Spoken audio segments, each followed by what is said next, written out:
Welcome, my darlings. Make yourself comfortable, and I have a tale to tell you. If you enjoy it, please be sure to hit the like button, subscribe, and leave me a comment. I always enjoy your comments. Now, let us begin.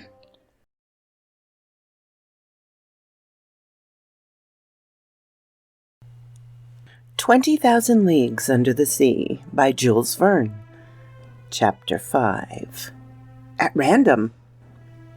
For some while, the voyage of the Abraham Lincoln was marked by no incident, but one circumstance arose that displayed Ned Land's marvelous skills and showed just how much confidence we could place in him. Off the Falkland Islands, on June 30th, the frigate came in contact with a fleet of American whalers, and we learned that they hadn't seen the narwhal. But one of them, the captain of the Monroe, knew that Ned Land had shipped aboard the Abraham Lincoln and asked his help in hunting a baleen whale that was in sight. Anxious to see Ned Land at work, Commander Farragut authorized him to make his way aboard the Monroe, and the Canadian had such good luck that with a right and left shot he harpooned not one whale but two, striking the first straight to the heart and catching the other after a few minutes' chase. Assuredly, if the monster had ever had to deal with Ned Land's harpoon, I wouldn't bet on the monster.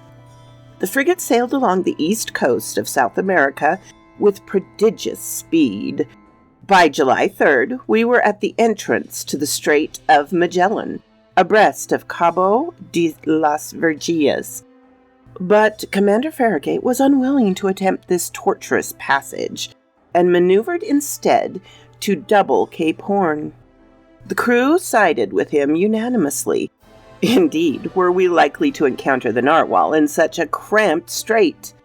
Many of our sailors swore that the monster couldn't negotiate this passageway simply because he was too big for it.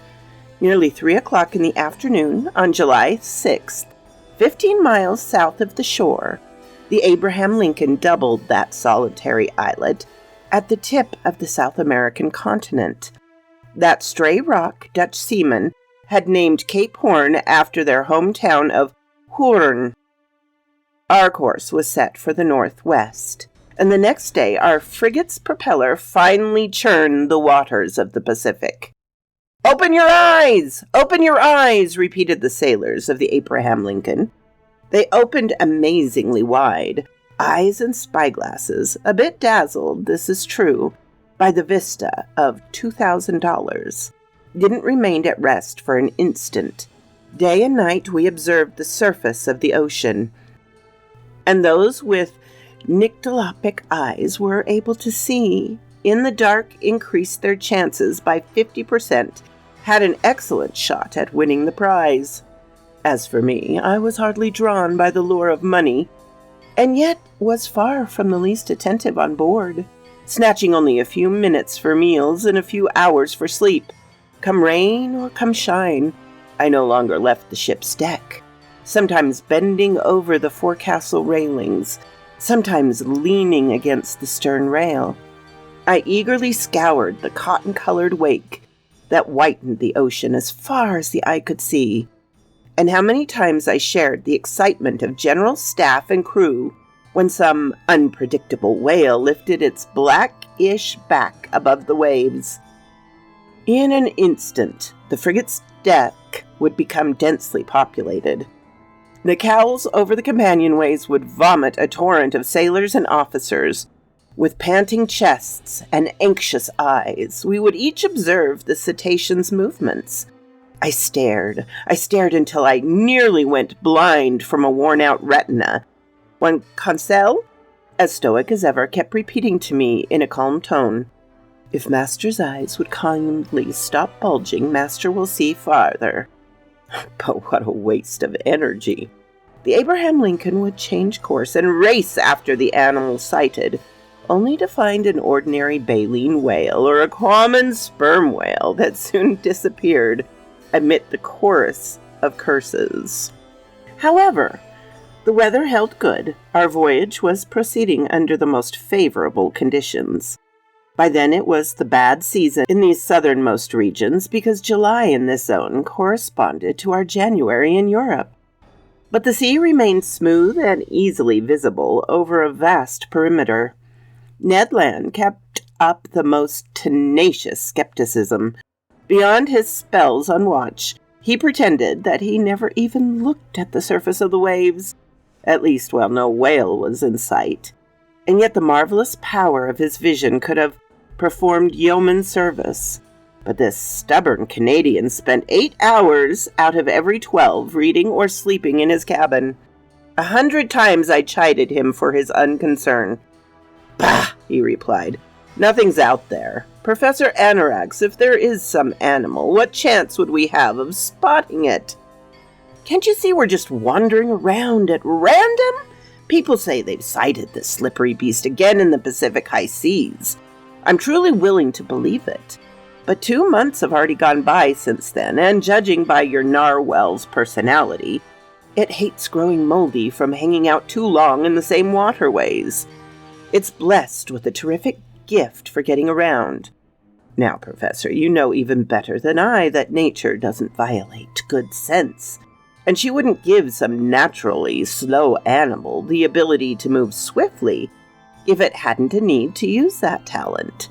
So if the beast does exist, it's already long gone." I had no reply to this. Obviously, we were just groping blindly, but how else could we go about it? All the same, our chances were automatically pretty limited, yet everyone still felt confident of success, and not a sailor on board would have bet against the narwhal appearing, and soon. On July 20th, we cut the Tropic of Capricorn at longitude 105 degrees, and by the 27th of the same month, we cleared the equator on the 110th meridian. These bearings determined the frigate look for more decisive westward heading and tackled the seas of the Central Pacific. Commander Farragut felt, and with good reason, that it was the best to stay in deep waters and keep his distance from the continents or islands whose neighborhoods the animals always seem to avoid. No doubt, our bosom said, because there isn't enough water for him. So the frigate kept well out when passing the Tuamotu, Marquesas, and Hawaiian Islands, and then cut the Tropic of Cancer at longitude 132 degrees and headed for the Sea of China. We were finally in the area of the monster's latest antics. And, in all honesty, shipboard conditions became life-threatening. Hearts were pounding hideously, gearing up for futures full of incurable aneurysms. The entire crew suffered from a nervous excitement that it's beyond me to describe. Nobody ate, nobody slept. 20 times a day, some error in perception or the optical illusion of some sailor perched in the cross trees would cause intolerable anguish. And this emotion, repeated 20 times over, kept us in a state of irritability so intense that a reaction was bound to follow. And this reaction wasn't long in coming.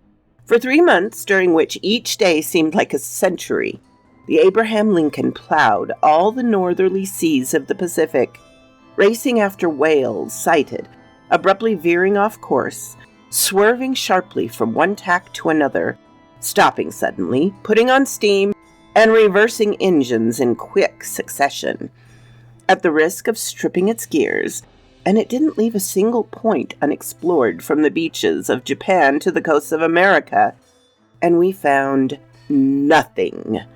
Nothing except an immenseness of deserted waves, nothing remotely resembling a giant narwhal, or an underwater islet, or a derelict shipwreck, or a runaway reef, or anything the least bit unearthly. So the reaction set in. At first, discouragement took hold of people's minds, opening the door to disbelief. A new feeling appeared on board, made up of 3/10 shame and 7/10 fury. The crew called themselves out-and-out fools for being hoodwinked by a fairy tale, then grew steadily more furious.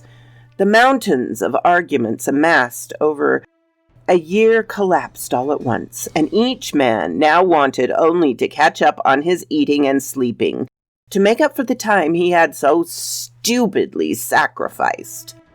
With typical human fickleness, they jumped from one extreme to another.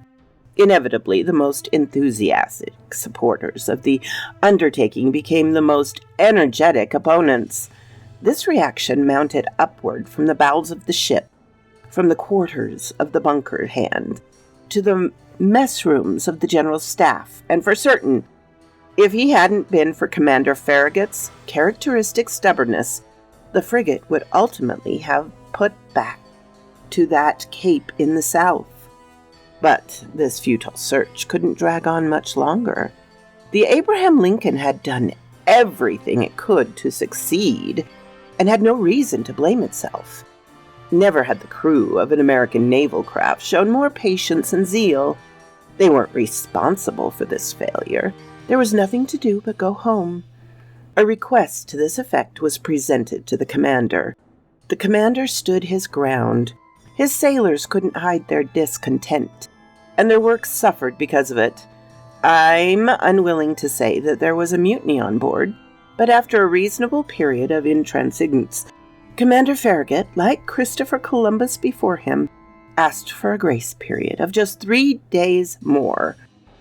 After this 3-day delay, if the monster hadn't appeared, our helmsman would give 3 turns of the wheel, and the Abraham Lincoln would chart a course towards European seas. This promise was given on November 2nd. It had the immediate effect of reviving the crew's falling spirits. The ocean was observed with renewed care. Each man wanted one last look with which to sum up his experience. Spyglasses functioned with fervous energy.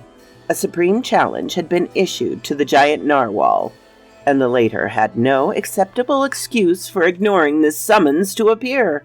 2 days passed. The Abraham Lincoln stayed at half steam, on the off chance that the animal might be found in these waterways. 1,000 methods were used to spark its interest or rouse it from its apathy. Enormous sides of bacon were trailed in our wake, to the great satisfaction, I must say, of assorted sharks, while the Abraham Lincoln heaved to, its longboats radiating in every direction around it, and didn't leave a single point of the sea unexplored. But the evening of November 4th arrived, with this underwater mystery still unsolved. At noon the next day, November 5th, the agreed-upon delay expired. After a position fixed true to his promise, Commander Farragut would have to set his course for the southeast, and leave the northerly regions of the Pacific decidedly behind. By then the frigate lay in a latitude of 31 degrees 15 north and longitude 136 degrees 42 east. The shores of Japan were less than 200 miles to our leeway. Night was coming on. 8 o'clock had just struck. Huge clouds covered the moon's disk. Then, in its first quarter, the sea undulated placidly beneath the frigate's stem post. Just then I was in the bow, leaning over the starboard rail. Consuel, stationed beside me, stared straight ahead. Roosting in the shrouds, the crew examined the horizon, which shrank and darkened little by little. Officers were probing the increasing gloom with their night glasses. Sometimes the murky ocean sparkled beneath the moonbeams that darted between the fringes of the 2 clouds. Then all traces of light vanished into the darkness. Observing Consuel, I discovered that, just barely, the gallant lad had fallen under the general influence. At least so I thought. Perhaps his nerves were twitching with curiosity for the first time in history. "Come on, Consuel," I told him. "Here's your last chance to pocket the $2,000. "If Master would permit me saying so," Consuel replied. "I never expected to win that prize, and the Union government could have promised 100,000 and been none the poorer." "You're right, Consuel. It turned out to be a foolish business after all, and we jumped into it too hastily. What a waste of time. What a futile expense of emotion. 6 months ago, we could have been back in France. In Master's little apartment, Conseil answered. In Master's museum. And by now I would have classified Master's fossils, and Master's Barbucio would be ensconced in its cage at the zoo, in the botanical gardens, and would have attracted every curiosity seeker in town. Quite so, Conseil. And what's more, I imagine that people will soon be poking fun at us. To be sure, Conseil replied serenely. I do think they'll have fun at Master's expense. And it must be said. It must be said, Conseil. Well then, we'll serve Master right. How true. When one has the honor of being an expert as Master is, one mustn't lay himself open to. Conseil didn't have the time to complete the compliment. In the midst of the general silence, a voice became audible. It was Ned Land's voice, and it shouted, Ahoy! There's a thing in question, abreast of us, to the leeward. So quoth this raven. Ah, perhaps we are finally getting to it. Anyway, I hope you're all having a lovely, lovely weekend. And wouldn't it be nice if the oceans were just as full of whales as they were at the time? What? You're still here after the whole story? I really appreciate that, darlings. Please hit the like button and subscribe if you haven't. And I always love to hear from you. Have a glorious day, my darlings.